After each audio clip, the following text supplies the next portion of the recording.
je t'aimerai. Est-ce qu'on peut acclamer le Seigneur notre Dieu? Il est l'unique et le véritable. Alléluia. Merci les chantres. Alléluia.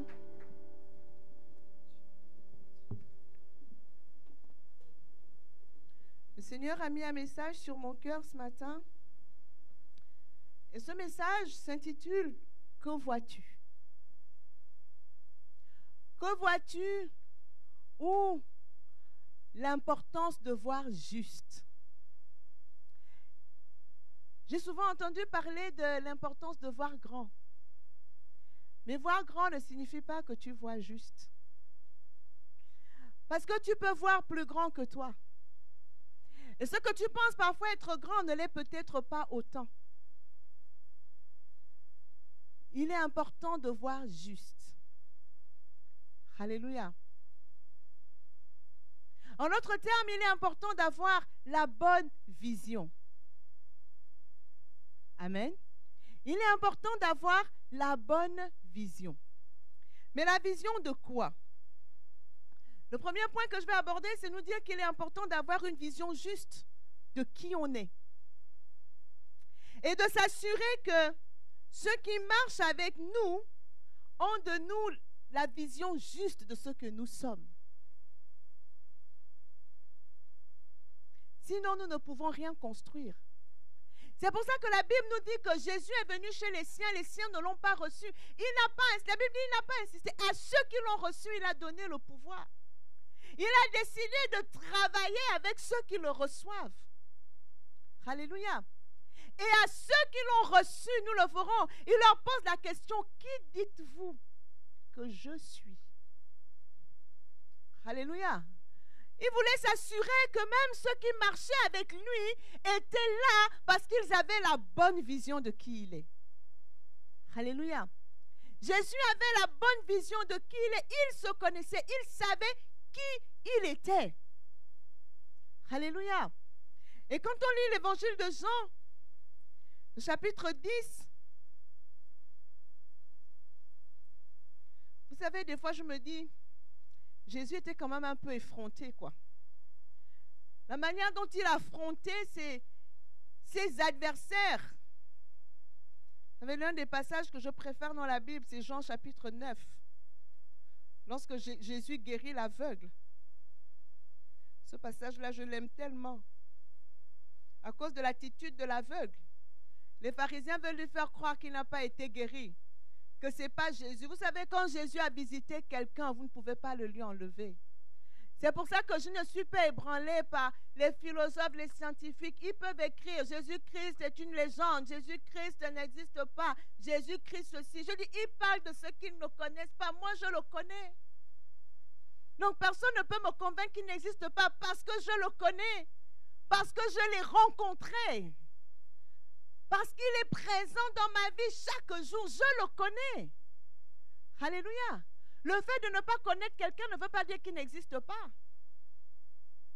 Amen. Il y a des personnes que jusqu'à présent je ne connais pas, que je connaîtrai peut-être demain ou après-demain parce qu'on va me les présenter. Mais ce n'est pas parce que je ne les connais pas qu'elles n'existent pas. Eh les gars, c'est vous qui ne connaissez pas Dieu, il existe.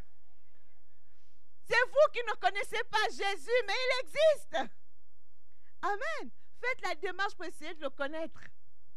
Et vous saurez qu'il est réel. Alléluia. Et ils ont voulu convaincre cet aveugle. Et l'aveugle leur dit, les gars, moi je sais une seule chose. C'est que Dieu n'exauce pas les pécheurs. Si ce gars-là n'était pas de Dieu, je ne sais pas comment il m'a ouvert les yeux. Mais tout ce que je sais, c'est que moi j'étais aveugle. Aujourd'hui, je vois. Et je vois parce que Jésus est passé par là et il a fait en sorte que je vois. Et donc, Jésus, c'est à la suite de ce passage qu'il va donc parler du fait qu'il est le bon berger. Et toujours dans la contestation, la Bible nous dit qu'après que Jésus ait guéri cet aveugle, qu'il ait fait des miracles, les pharisiens voulaient le lapider. La Bible dit qu'ils prirent des pierres. Ils prirent de nouveau des pierres pour le lapider. Parce que Jésus avait dit une parole qui les avait choqués. Et Jésus leur dit au verset 32, « Je vous ai fait avoir plusieurs bonnes œuvres venant de mon Père. Pour laquelle me lapidez-vous? Les Juifs lui répondirent, ce n'est point pour une bonne œuvre que nous te lapidons, mais pour un blasphème parce que toi qui es homme, tu te fais Dieu. Et Jésus leur répondit, n'est-il pas écrit dans la loi, j'ai dit, vous êtes des dieux. Si elle a appelé Dieu ceux à qui la parole de Dieu a été adressée, et si l'écriture ne peut être anéantie, celui que le Père a sanctifié et envoyé dans le monde, vous lui dites, tu blasphèmes. Et cela parce que j'ai dit, je suis le Fils de Dieu. Et vous voulez me tuer simplement parce que j'ai dit que je suis le Fils de Dieu. Et il dit, si je ne fais pas les œuvres de mon Père, ne me croyez pas. Mais si je les fais, quand même, vous ne me croirez point. Croyez à ses œuvres afin que vous sachiez et reconnaissiez que le Père est en moi et que je suis en lui.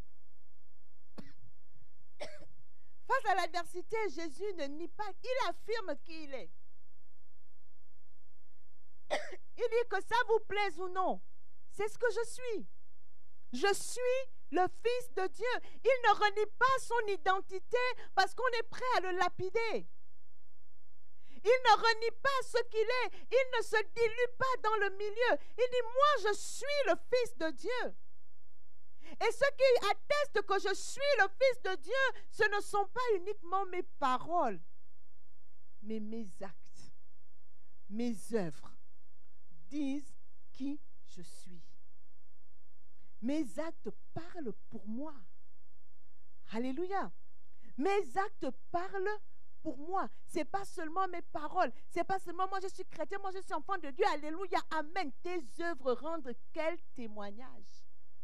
Parce que ce que tu es doit se voir dans ce que tu produis. C'est pour ça que le Seigneur Jésus lui-même dit qu'un bon arbre ne peut pas porter de mauvais fruits. Et un mauvais arbre ne peut pas porter de bons fruits. On reconnaît un arbre à son fruit. Alléluia. Donc Jésus a la certitude de qui il est. Et il ne transige pas avec ça. Il ne négocie pas ça. Ou vous acceptez ce que je suis, ou vous ne m'acceptez pas. Mais je n'essaierai pas d'être autre chose pour plaire aux hommes.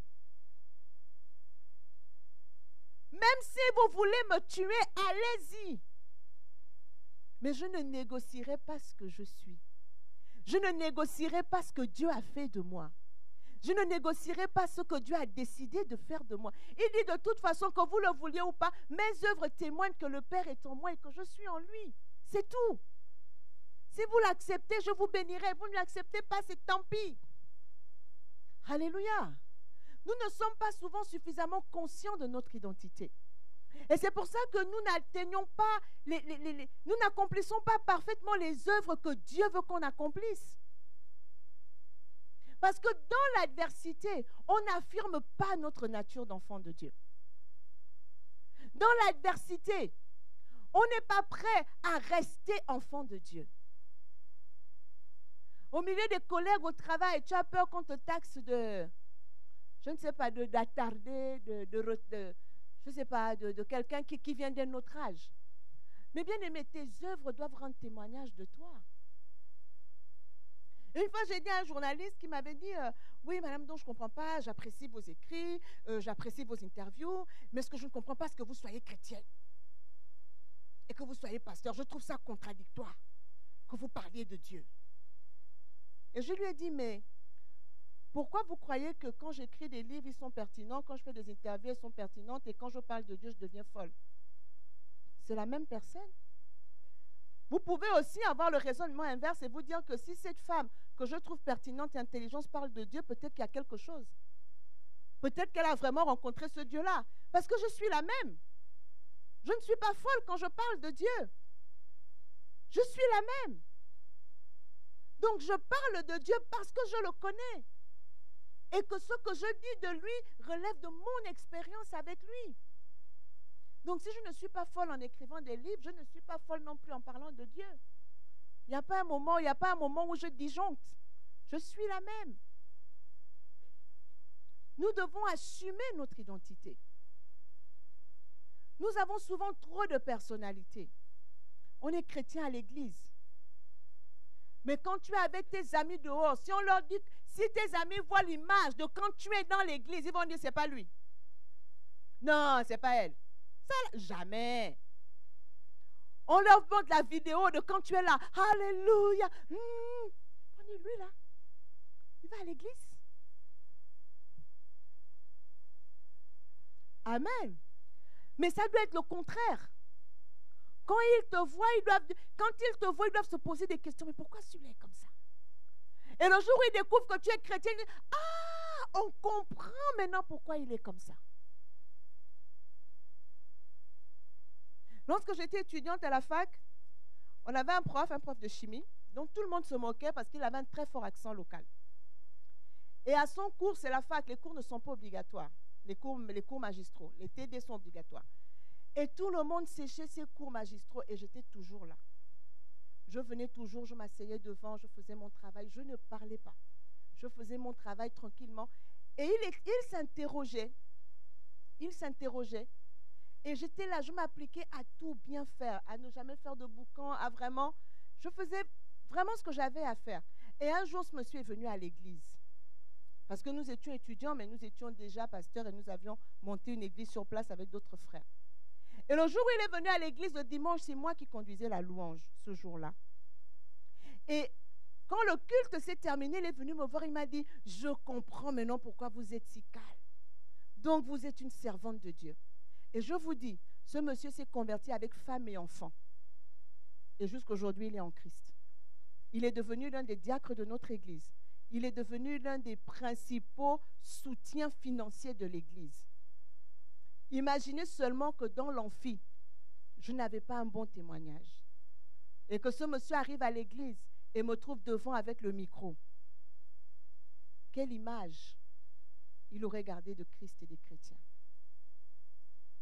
Parce que nous devons garder notre identité partout où nous sommes. Nous devons avoir l'assurance que Christ en nous, c'est l'espérance de la gloire. Christ est notre fierté. Christ nous distingue. Nous ne pouvons pas avoir honte du nom de Jésus que nous portons. C'est notre salut.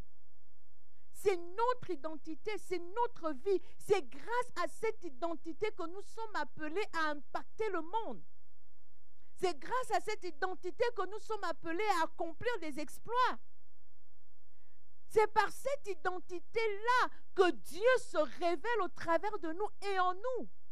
Et donc cette identité, nous devons la chérir. Alléluia. Nous devons fuir tout ce qui peut nous faire perdre notre identité. Tout ce qui peut essayer de nous édulcorer. Amen. En étant sage, l'apôtre Paul a dit, j'ai été juif avec les juifs, quoique n'étant pas juif, toi qui étant avec ceux qui étaient sous la loi, comme étant sous la loi, quoique moi étant sous la loi de Christ. Amen. Il savait conserver son identité, quel que soit le milieu dans lequel il était. Sans choquer. Amen. Sans choquer. Sans faire comme ceux qui ont toujours la Bible à la main. Non, la Bible déclare, Jésus dit que, gars, ce sont tes œuvres qui doivent parler pour toi. Et ensuite, quand tu parles de la Bible, ce que tu dis a du poids. Alléluia. Jésus leur dit ici, mais mes paroles ne vous suffisent pas, mais regardez mes œuvres. Amen. Dans Matthieu 16, 15, il va poser la question à ses disciples. Il va leur dire, bon, qui dit-on que je suis? Bien aimé, Jésus ne dit pas ça parce qu'il a besoin de se rassurer. Vous savez, il y a des gens qui trouvent, entre parenthèses, leur bonheur dans ce que les gens disent qu'ils sont. Et donc, ils vont travailler les apparences. Vous savez, chacun de nous a 3 sortes d'images. Nous avons l'image réelle, c'est-à-dire ce que nous sommes véritablement. Ce que Dieu sait que nous sommes. Ce que parfois nous croyons savoir, mais que nous ne savons peut-être pas en profondeur. C'est pourquoi David a dit, sonde-moi, ô Dieu, et connais mon cœur. Toi-même, révèle-moi. Parce qu'il y a parfois des choses en nous que nous-mêmes, nous ne connaissons pas, mais que Dieu connaît. Et donc, nous avons cette image réelle. Et nous avons l'image projetée, l'image que nous voulons que les gens aient de nous. Et après, nous avons l'image perçue, l'image que les gens perçoivent de nous. Mais l'image perçue ne dépend pas de nous. Les gens ne nous verront pas toujours tels que nous sommes vraiment. Les gens ne nous percevront pas selon ce que nous sommes toujours. Amen. L'image qu'ils ont de nous dépend de leur propre représentation. Elle dépend de leur propre valeur. Quelqu'un qui a été élevé dans le racisme, à qui on a appris que les Noirs ne sont rien, vous aurez beau faire tout ce que vous voulez, s'il ne change pas sa représentation, il ne verra pas ce qui est en vous. Et donc, si une telle personne manifeste de mauvais comportements vis-à-vis de vous, ça ne peut pas vous toucher, ça ne peut pas vous choquer. Ce que ça doit créer en vous, c'est de la compassion. Vous devez avoir pitié de lui. Parce qu'en réalité, c'est lui qui est dans les problèmes. Parce que c'est lui qui a des sentiments indignes. Mais ces mauvais sentiments vis-à-vis de vous ne changent pas qui vous êtes. Et ça ne doit justement pas vous dénaturer. Il y a des gens, quand ils sont face à la méchanceté, ça les dénature. Justement, la méchanceté ne doit pas te dénaturer. Tu dois avoir compassion du méchant et ne pas le suivre sur le terrain dans lequel il veut t'emmener. L'image que les gens ont de nous ne dépend pas de qui nous sommes. Et souvent, les gens qui vivent avec le qu'en-dira-t-on, qui vivent à travers le regard des autres, ils travaillent leur image projetée de telle sorte que cette image plaise à ceux qui les voient, mais ils ne travaillent pas ce qu'ils sont en réalité. Notre objectif, c'est d'être au dehors ce que nous sommes au dedans. Jésus disait aux pharisiens, vous êtes des tombeaux blanchis. Vous blanchissez l'extérieur, mais à l'intérieur, vous êtes plein d'ossements de mort. Il dit, nettoyez l'intérieur de la coupe et l'extérieur sera net. Mais ce n'est pas parce que l'extérieur est net que tout le monde perçoit cette netteté. Ou que cette netteté plaît à tout le monde. Jésus était le Fils de Dieu et il va demander aux disciples, qui dit-on que je suis? Alléluia. Qui dit-on que je suis? Qui dit-on que je suis? Et les gens et les disciples répondent. Il dit, qui dit-on que je suis, moi, le Fils de l'homme? Matthieu 16, au verset 14. La Bible dit, les disciples répondirent, les uns disent que tu es Jean-Baptiste, les autres Élie, les autres Jérémie ou l'un des prophètes. Pourquoi ils répondent comme ça? Parce que la représentation de l'homme de Dieu qu'ils ont, c'est le prophète. Ils ont entendu parler d'Élie, ils ont la loi. On leur a raconté les œuvres d'Élie. On leur a raconté les œuvres les œuvres des autres prophètes de Jérémie. Ils ont vu Jean-Baptiste. Jean-Baptiste est mort, mais ils se disent non, ce gars-là, ce qu'il fait ressemble un peu à ce que Jean-Baptiste faisait. Donc, c'est Jean-Baptiste qui est revenu à la vie. Ils voient Jésus en fonction de ce qu'ils savent. En fonction de ce qu'ils ont toujours vu. Ils ne sont pas préparés à voir quelque chose d'autre. Donc les gens vous ramèneront toujours à ce qu'ils savent. Ils vous ramèneront toujours à ce qu'ils ont vu. Mais c'est à vous de savoir quelle est votre identité. Et de vous présenter sous le jour, sur ce que Dieu dit que vous êtes. Jésus leur dit, qui dit-on que je suis? Ils disent non, les uns disent que tu es Jean-Baptiste, les autres disent que tu es Élie, d'autres disent que tu es Jérémie ou l'un des prophètes. Mais Jésus ne s'arrête pas là, il dit, bon, ça c'est ceux qui sont loin. Voilà ce qu'ils disent. En fait, Jésus, son attitude, c'est pour leur dire, je ne suis pas si inquiet. Ceux qui sont loin, la perception qu'ils ont de moi ne me dérange pas. Ils peuvent avoir la perception qu'ils veulent parce qu'ils ne sont pas à côté de moi. Et il leur dit, mais vous qui êtes à côté de moi. Il leur dit, et vous, leur dit-il, qui dites-vous que je suis? Vous qui me côtoyez quotidiennement, vous qui dormez avec moi, vous qui mangez avec moi, mais vous, vous dites quoi?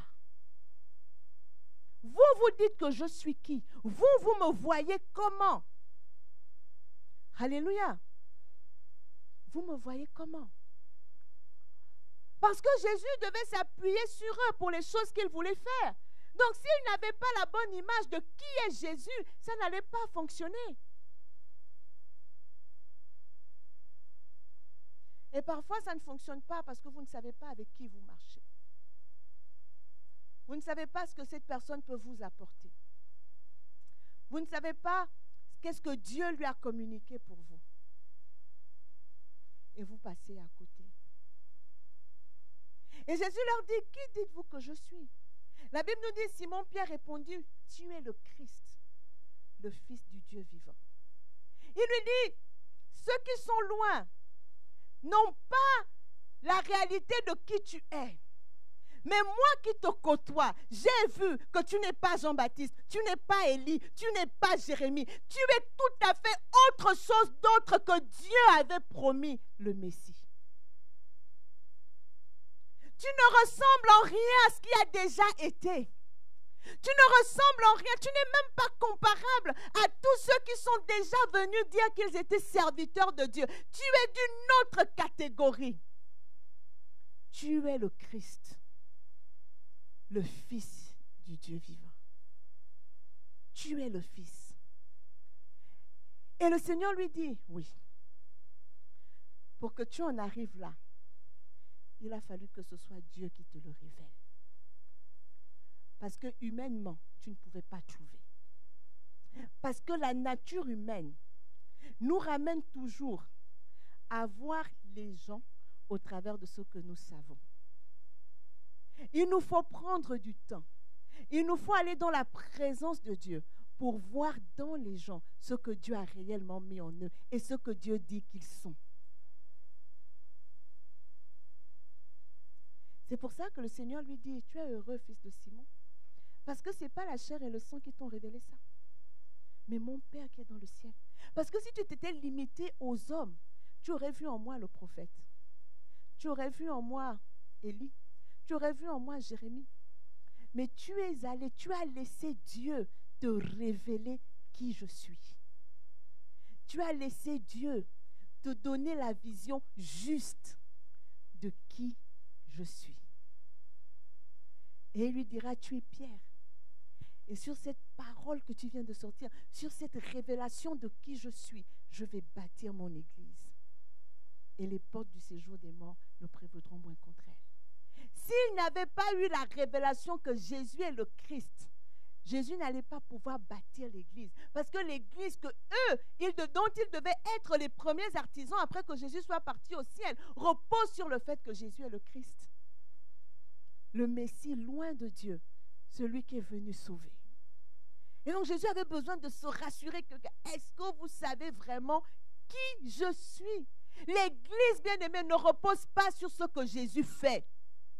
Elle ne repose pas sur le fait que Jésus bénit, sur le fait que Jésus guérit. L'église est bâtie sur le fait que Jésus est le Christ.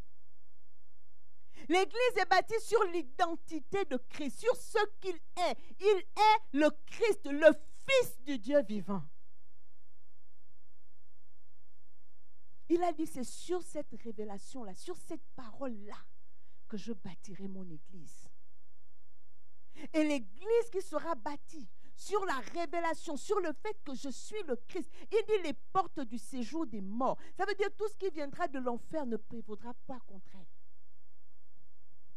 Elle subsistera contre toutes les attaques de l'ennemi.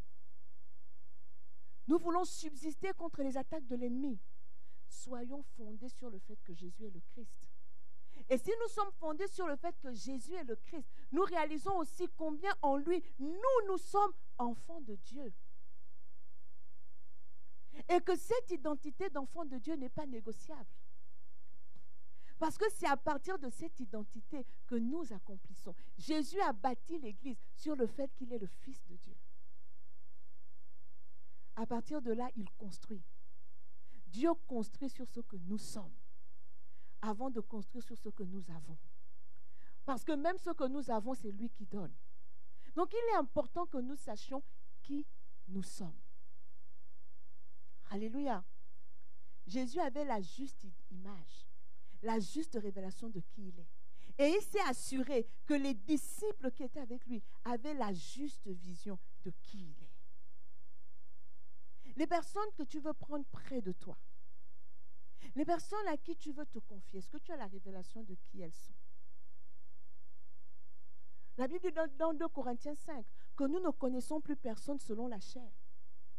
Et que même Christ, si nous l'avons connu selon la chair, ce n'est plus le cas. Nous connaissons tout le monde selon l'esprit. Est-ce que tu connais ton pasteur selon l'esprit? Alléluia. Est-ce que tu connais les bien-aimés selon l'esprit? Ou bien tu les connais selon la chair? Lisons rapidement Luc chapitre 4, à partir du verset 18. La Bible nous dit de Jésus.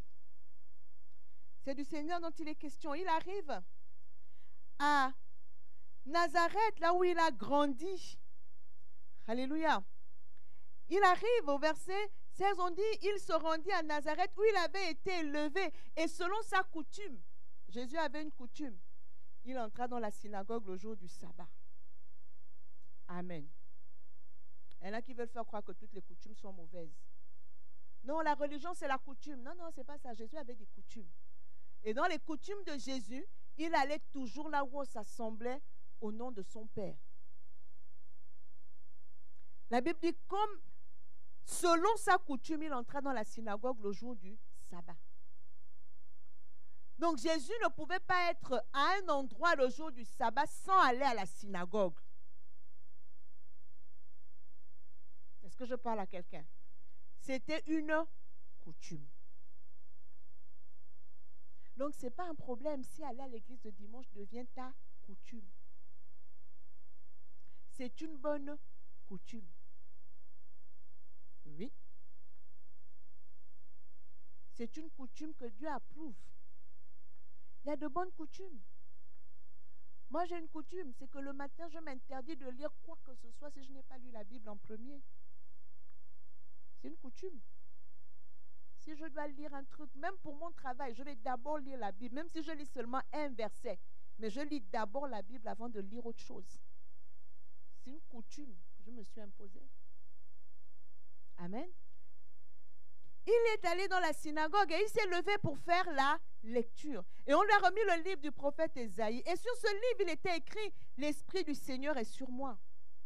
Parce qu'il m'a oint pour annoncer une bonne nouvelle aux pauvres. Il m'a envoyé pour guérir ceux qui ont le cœur brisé, pour proclamer aux captifs la délivrance et aux aveugles le recouvrement de la vue, pour envoyer libres les opprimés, pour publier une année de grâce du Seigneur. Ensuite, il roula le livre, le remit au serviteur et s'assit. Tous ceux qui se trouvaient dans la synagogue avaient les regards fixés sur lui.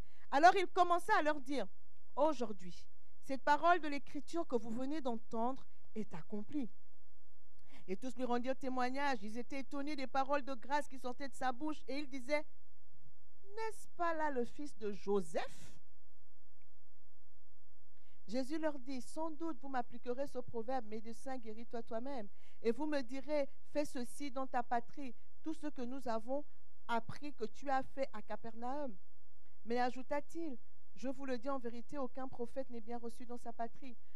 Je vous le dis en vérité, il y avait plusieurs veuves en Israël du temps d'Élie, lorsque le ciel fut fermé 3 ans et 6 mois et qu'il eut une grande famine sur toute la terre. Et cependant, Élie ne fut envoyé vers aucune d'elles, si ce n'est vers une femme veuve à Sarepta dans le pays de Sidon. Il y avait aussi plusieurs lépreux en Israël du temps d'Élisée, le prophète. Et cependant, aucun d'eux ne fut purifié, si ce n'est Naaman le Syrien. Ils furent tous remplis de colère dans la synagogue lorsqu'ils entendirent ces choses. Et s'étant levés, ils le chassèrent de la ville et le menèrent jusqu'au sommet de la montagne sur laquelle la ville était bâtie, afin de le précipiter en bas. Mais Jésus passa au milieu d'eux et s'en alla. Voici des gens qui entendent une parole. Jésus leur décline non seulement qui il est, mais il leur décline sa mission, ce pourquoi il est venu. Il est venu pour guérir, pour annoncer une bonne nouvelle aux pauvres, pour guérir ceux qui ont le cœur brisé, pour proclamer aux captifs la liberté, aux aveugles le recouvrement de la vue, pour envoyer libre l'opprimé, pour proclamer une année de grâce du Seigneur. Une telle parole met les gens en colère. C'est quand même terrible. Quelqu'un vous dit, je suis venu vous faire du bien, et ce que ça suscite en vous, c'est de la colère. Bien aimé, les réactions des gens vis-à-vis de vous ne dépendent pas de qui vous êtes. Elles dépendent de leurs propres problèmes. Arrêtez de vous prendre la tête avec ça. Les gens ne vous détestent pas à cause de qui vous êtes. Les gens vous détestent parce que la haine est en eux. Et s'ils ne font pas un travail pour sortir la haine d'eux, ils vous haïront et ils haïront d'autres personnes. En tant qu'enfant de Dieu, la haine n'a pas de cité en nous, puisque Dieu nous dit d'aimer ceux qui nous haïssent. Si on doit aimer ceux qui nous haïssent, qui allons-nous haïr? Donc la haine n'est pas la conséquence de ce qu'on t'a fait. La haine, c'est un péché, c'est quelque chose de mauvais qui réside en toi et qui doit sortir. Est-ce que je parle à quelqu'un? Les gens font des problèmes. Oh non, moi celui-là me déteste, je ne sais pas pourquoi. Justement, c'est parce que tu ne sais pas pourquoi que tu ne peux rien faire contre cette haine. Si quelqu'un te déteste pour rien, la seule chose que tu peux faire contre cette haine, c'est rien.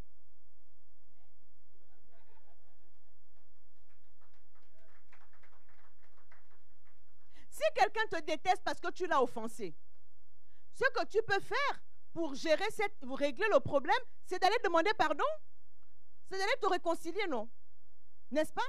Mais si quelqu'un te déteste pour rien, la seule chose que tu peux faire, c'est rien. Donc ne te prends pas la tête avec ça. Ça veut dire que le problème est dans la personne, le problème n'est pas en toi. Jésus arrive, il décline son identité, les gens s'énervent. Au lieu de lui dire, ah vraiment, merci, tu es là. Et en plus, ils lui disent, on a appris que tu as fait à Capernaum, fais d'abord ici. Ils sont dans le défi. Ils sont dans l'outrance parce qu'ils n'acceptent pas qui Jésus est. Ils n'acceptent pas ce que Jésus est devenu. Pourquoi ils ne l'acceptent pas? Parce que Jésus a grandi avec eux. Et qu'ils n'ont pas voulu le voir autrement que celui avec qui ils ont grandi. Ce n'est pas le fils de Joseph. Joseph n'était certainement pas le plus riche du coin. C'était le charpentier. Non mais oh, ce n'est pas le fils du charpentier qui va venir nous dire aujourd'hui qu'il est le Messie. Il reste le fils du charpentier. Et vous savez qu'à l'époque de Jésus, la rumeur s'était répandue qu'il n'était pas le fils de Joseph. Que Marie avait certainement trompé Joseph. Parce que vous savez, les gens savent calculer. Entre le moment où Joseph et Marie se mettent ensemble et le moment où Jésus naît, il n'y a peut-être pas eu 9 mois. Puisqu'elle a été conçue par le Saint-Esprit avant qu'ils ne soient ensemble. Amen. Donc peut-être que pour eux, Jésus était le bâtard du coin. Qui se lève aujourd'hui dans la synagogue pour nous dire, cette parole que vous venez d'entendre trouve son accomplissement en moi. En plus, il est prétentieux. Non mais oh.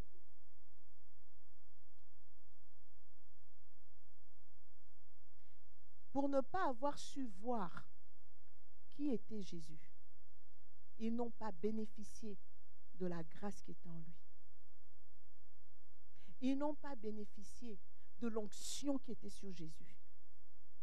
Parce qu'ils n'ont pas su voir qui il était. C'est important. Vous pouvez avoir grandi avec quelqu'un. Les gens qui étaient au lycée avec Emmanuel Macron, aujourd'hui, s'ils veulent aller à l'Élysée, ils vont demander l'audience. Même s'ils amènent la photo de classe. Que regardez la photo de classe, c'est mon ami. On était ensemble à l'école. Laissez-moi entrer, on dira le calendrier du président est plein.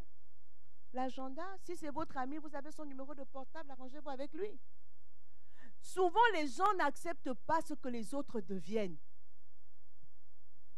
Ce n'est pas parce qu'on a commencé ensemble que nous sommes appelés à tous finir au même endroit, au même moment et être la même chose. Acceptez quand Dieu élève les uns. Reconnaissez que là, celui-là, c'est Dieu qui l'a élevé à ce niveau. Et je respecte et je célèbre Dieu pour cela. Je n'essaye pas de le ramener au niveau où on était avant. Il y a des gens parlaient avec eux. Vous lui dites, ah, le ministre, vous connaissez le ministre tel? Ok, Jean, oh, mais on est ensemble. Il va toujours essayer de rabaisser la personne. La ramener au niveau où quand ils étaient à l'école. Mais 20 ans sont passés. 30 ans sont passés. C'est plus la même personne. Donc, si tu veux bénéficier de la grâce qui est en lui, reconnais le positionnement que Dieu lui a donné aujourd'hui. Et beaucoup passent à côté des grâces comme ça. Même dans l'église. Tu es arrivé, tu as vu quelqu'un dans l'église. Aujourd'hui, il prêche. Ah, lui aussi il prêche maintenant. Ce n'est pas lui et moi, on est arrivés ensemble là. Mais comment ça se fait que lui, il prêche déjà? Le petit qu'on a vu hier là, il veut déjà prêcher aussi. Mais parce qu'il y a des choses qui ne dépendent pas du nombre d'années. La Bible dit qu'en réalité, la sagesse ne dépend pas du nombre d'années. Job 38, 5. En réalité, c'est le souffle de l'Éternel dans l'homme qui donne l'intelligence. Et la Bible dit que l'élévation ne vient pas du désert. Dieu élève qui il veut. Donc quand Dieu a élevé quelqu'un, acceptons. Amen. Et nous pourrons bénéficier de l'onction que Dieu a mise sur la personne. Les gens de Nazareth, non, ils ont été privés de la grâce de Dieu qui était en Christ parce qu'ils ont voulu garder l'image du fils de Joseph. Ils n'ont pas voulu voir le Fils de Dieu. Ils n'ont pas voulu voir loin de Dieu. Et souvent, il y a beaucoup ça, surtout les familles des serviteurs de Dieu. On veut toujours voir le serviteur de Dieu comme le petit frère, la petite soeur, le petit-fils, le cousin qu'on avait. Regarde, il a l'onction de Dieu. Et Dieu dit, ne touchez pas à mes oins. Et donc, l'homme de Dieu, la femme de Dieu ne peut pas bénir dans sa propre famille parce que son onction n'est pas reconnue. Donc, il bénit les gens dehors. Parce que l'onction ne bénit que ceux qui la reçoivent. L'onction ne bénit pas ceux qui ne la reçoivent pas. Vous savez, un jour, la sœur Nathalie m'avait accompagnée dans une conférence. J'ai déjà fait ce témoignage ici à Bordeaux. Et il y a eu une présence de Dieu telle. Je crois que Nathalie, elle a même des images de cette conférence sur YouTube. Et quand on est revenu, Nathalie m'a dit, mais Pasteur, pourquoi il n'y a pas autant d'onction qui se manifestent quand tu es à l'église? Je dis, mais parce qu'à l'église, je suis chez moi. Et à l'église, c'est tatalo, pour certains. À l'église, c'est tatalo. À l'église, c'est la paste. C'est la potesse. Tantine, maman, le pasteur.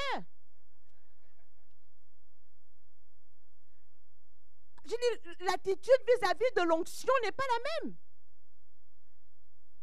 Quand on va ailleurs, les gens s'attendent à recevoir. Ils disent, non, c'est la femme de Dieu. Leurs cœurs sont disposés. Et donc, l'onction se déploie autrement. À cause de la disposition de leur cœur face à l'onction. C'est pour ça que vous avez l'impression que quand le pasteur prêche ailleurs, oh, mais vraiment l'onction qu'il y avait là-bas, pourquoi ce n'est pas chez nous? C'est l'attitude de vos cœurs vis-à-vis du pasteur qui fait que son onction ne se manifeste pas pleinement. Vous savez qu'il y a même des pasteurs qui ont peur de faire certains messages dans leurs églises. Parce que quand il veut prêcher, là, il y a déjà un comité qui est assis, qui le regarde pour dire, essaye. On ne payera plus nos dîmes pour te punir. Dimanche prochain, l'église sera vide, on ne viendra pas. Si tu touches seulement le point qui nous dérange là, le point là, si tu le touches, c'est tant pis pour toi. Donc le pasteur, quand il est là, il veut prêcher, il sent les missiles.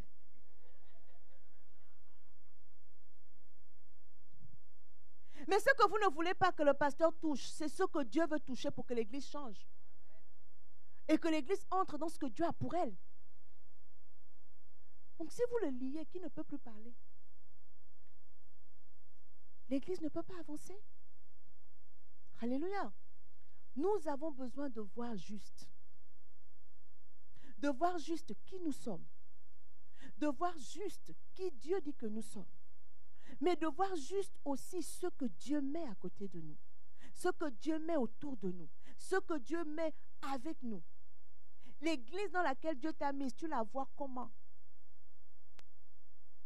Est-ce que tu la vois comme le petit noyau qui va toujours rester petit noyau jusqu'au retour de Christ? Parce que ça va conditionner ton engagement. Ça va conditionner la manière dont tu vas marcher dans l'église. Alléluia. Si tu as la bonne vision de là où on va, et on va regarder rapidement Genèse. Lorsque Dieu parle à Abraham, c'est important de voir.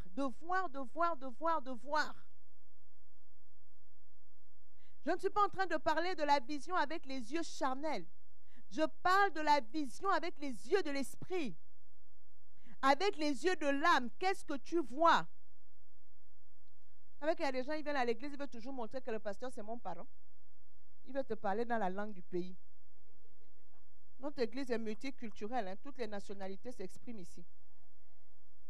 Il n'y a pas une nationalité qui domine une autre. Et on n'est pas là sur le rapport qu'on vient du même village. On est là du fait qu'on est tous nés de Dieu. En Christ Jésus. Alléluia. Et l'onction ne peut pas bénir. Amen.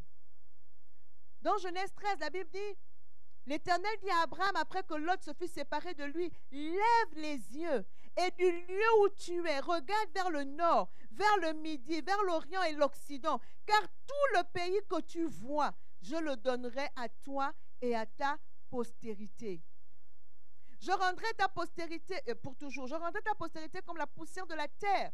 Et en sorte que si quelqu'un peut compter la poussière de la terre, ta postérité sera comptée. Lève-toi, parcours le pays dans sa longueur et dans sa largeur, car je te le donnerai.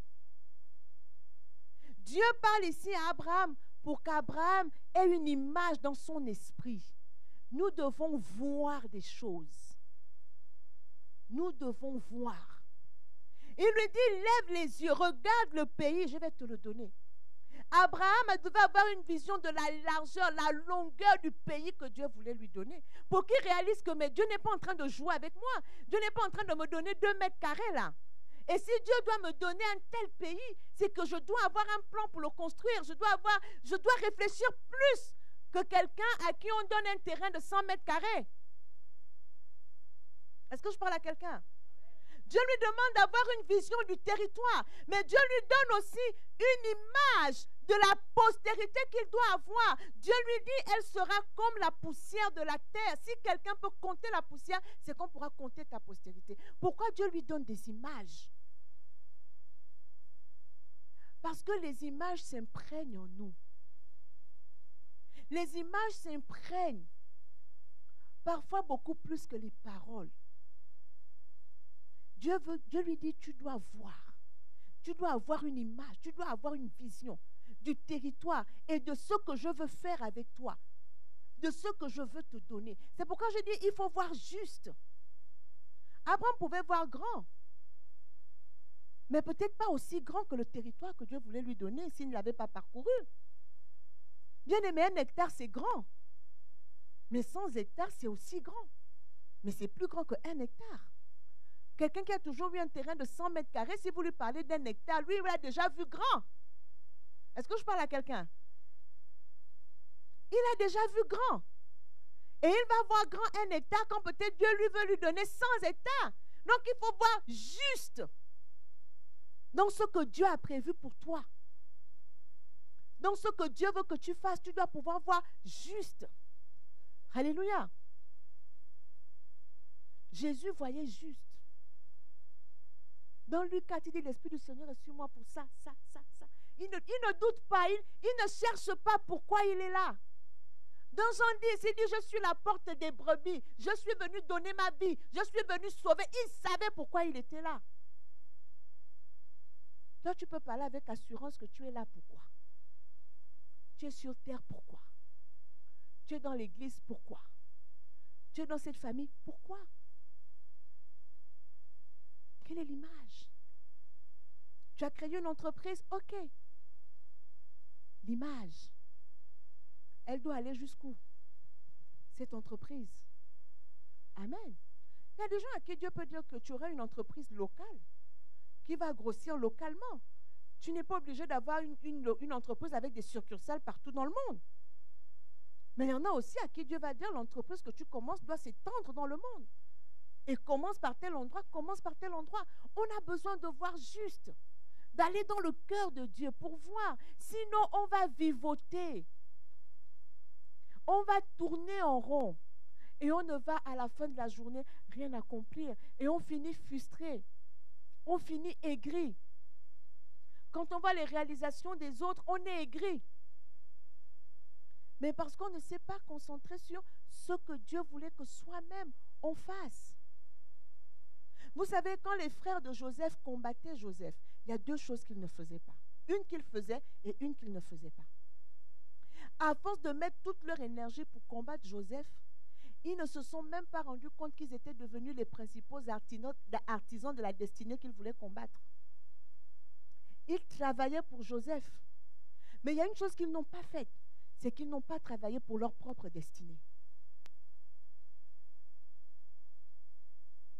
Mettre de l'énergie à vouloir combattre quelqu'un, vous devenez des artisans de sa destinée. Mais c'est du temps que vous ne mettez pas sur ce que vous devez faire.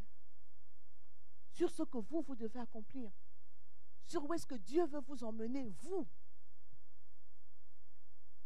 Et le temps est précieux. Et la Bible nous dit de racheter le temps. Nous devons avoir cette vision de où est-ce que nous allons, de qu'est-ce que nous voulons faire. Amen. Lorsque Dieu parle à Jérémie, pareil, il dit à Jérémie, que vois-tu? Il dit, voilà ce que je veux faire avec toi. Jérémie dit, je suis un enfant. Il dit, hey, change ta vision. Ne dis pas, je suis un enfant. Ne le dis surtout pas. Parce que c'est moi qui appelle.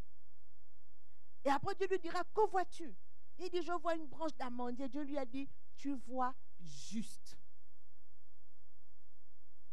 Tu vois juste. Dieu lui dit, tu vois juste. C'est Jérémie 1, les versets 4 à 12. Tu vois juste. Alléluia. Et je vais finir avec ce point, le troisième point.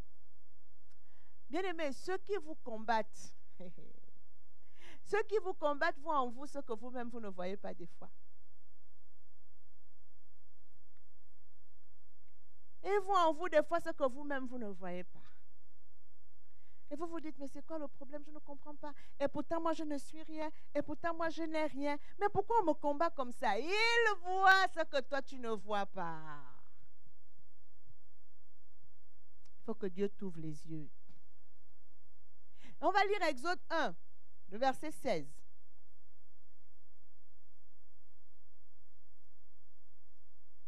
Exode chapitre 1, le verset 16.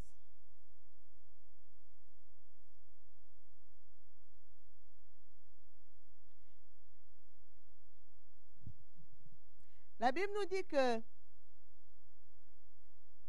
les Hébreux avaient prospéré en Égypte, ils étaient arrivés sous Joseph. Et on nous dit qu'il y a eu un pharaon qui n'a pas connu Joseph et qui a dit, les enfants d'Israël qui forment un peuple plus nombreux et plus puissant que nous. Il dit, montrons-nous habiles à leur égard, il faut les empêcher de continuer à croître. Eux qui pensaient être une bénédiction pour le pays, ils étaient désormais perçus comme un danger par le pharaon. Et le pharaon met en place une stratégie. Il dit, bon, on doit les soumettre à l'esclavage. Mais la Bible nous dit que plus on accablait ce peuple, plus il multipliait et s'accroissait. Je vous ai dit que les gens qui vous détestent ne vous détestent toujours pas parce que vous êtes mauvais. La Bible dit que dans les derniers temps, les gens seront ennemis de gens de bien. Les gens vont vous détester parce que vous êtes quelqu'un de bien. Donc ça ne doit pas vous inquiéter. La Bible dit parce que ce peuple s'accroissait, parce que ce peuple multipliait. La Bible dit on le prit en aversion. Et qu'est-ce que Pharaon dit au verset 16? Il dit aux sages-femmes des Hébreux, quand vous accoucherez les enfants, les femmes des Hébreux, et que vous les verrez sur les sièges, si c'est un garçon, faites-le mourir. Si c'est une fille, laissez-la vivre. Pourquoi? Parce que le libérateur d'Israël devait être un homme. Le diable le savait et le pharaon le savait. Donc, en demandant qu'on tue les bébés garçons, il voyait en chaque bébé garçon le libérateur potentiel d'Israël. Les autres voyaient simplement les bébés, ne comprenaient pas, mais pourquoi il nous demande de tuer les bébés? Parce que lui, il savait que parmi ces bébés-là, il ne pouvait pas identifier lequel, mais il savait que parmi ces bébés-là, il y avait le libérateur d'Israël. Quelqu'un qui viendrait lui tenir tête et lui dire maintenant, ça suffit. Tu as assez fait contre ce peuple. Donc, pour empêcher cela, il fallait tuer les bébés. Parfois, les gens vous combattent, vous dites, mais je ne suis rien, mais parce qu'ils voient ce que tu es susceptible de devenir. C'est parce qu'ils voient en toi ce que tu ne vois pas. Ils voient l'étoile que tu ne vois pas. Alléluia. Eux, ils ont déjà vu. Parce que la Bible dit que l'enfant laisse voir par ses actes ce qu'il sera quand il va devenir grand. Il voit la manière dont tu te comportes, la manière dont tu parles, la manière dont tu fais les choses. Et ils sont déjà en train de s'aigrir parce qu'il y a des gens qui ne se réjouissent pas du bonheur des autres. Ils vont du principe que la lumière des autres les éteint alors que la lumière de l'autre t'éclaire. La lumière de l'autre ne t'éteint pas. Elle t'éclaire pour qu'on te voie mieux. Mais eux, ils vont du principe que personne ne doit briller à côté de moi. Donc, je dois tuer tout ce qui veut briller. Pharaon a voulu éliminer dans chaque garçon hébreu le futur libérateur d'Israël. Mais comme notre Dieu a de l'humour, notre Dieu a seulement fait rentrer le libérateur dans son palais. Donc, quand il voulait faire tuer les autres là-bas, quand il rentrait le soir, « Coucou Moïse, tu vas bien mon chéri ?» Lui-même a câliné, chouchouté, nourri, instruit le libérateur. Alléluia. C'est pour ça que je dis laissez. Ceux qui pensent vous combattre sont les artisans de votre destinée. Il ne faut pas suivre. Bien aimé, quand on comprend ces choses, on a un autre positionnement face à l'adversité. L'adversité ne peut pas t'ébranler. Les gens se lèvent contre toi là. Toi, tu prends. Dis à Dieu, Seigneur, qu'est-ce qu'il voit que je ne vois pas? Pour que j'ai le bon positionnement. Pour que je ne fasse pas n'importe quoi. Parce qu'il y a quelque chose qu'il doit voir. Il n'y a pas une levée de bouclier comme ça pour rien. Qu'est-ce qu'ils ont vu que moi je n'ai pas vu? Qu'est-ce qu'ils ont entendu? Seigneur, montre-moi.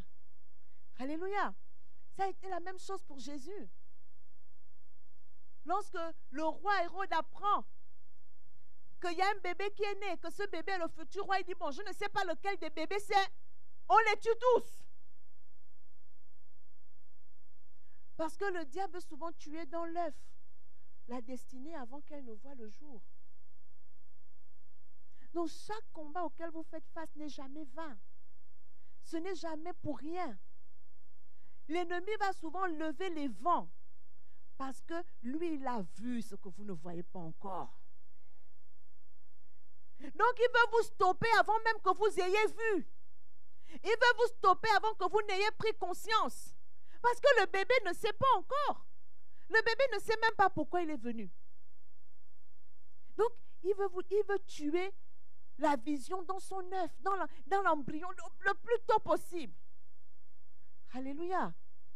Mais le Dieu en qui nous croyons nous rend plus que vainqueurs.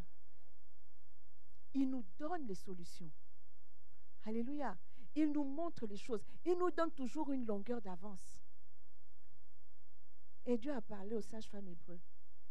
Et aux sages-femmes des Hébreux, il leur a dit que vous ne tuerez pas les enfants. Cette femme avait la crainte de Dieu. Elles ont laissé vivre les enfants.